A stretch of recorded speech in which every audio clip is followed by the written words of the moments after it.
Hello guys, welcome back to Trading for Beginners, and in this video I am going to talk about how can you change your currency into Wise application. So without any further ado, let's dive right into this exciting video.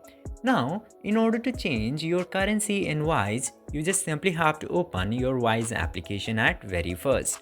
And after opening the Wise application, simply unlock it with your biometrics or PIN code. And now after unlocking the application, you will get to see this home page at very first. Now in order to change the initial currency or the currency that you want to send the money to, you just simply have to tap into this drop down besides the currency icon. And after tapping into there, you can choose the currencies available into this page. Just simply select the currency that you desire, and after that do similar to the other currency that you want to transfer to. And after this, you can easily change your currency.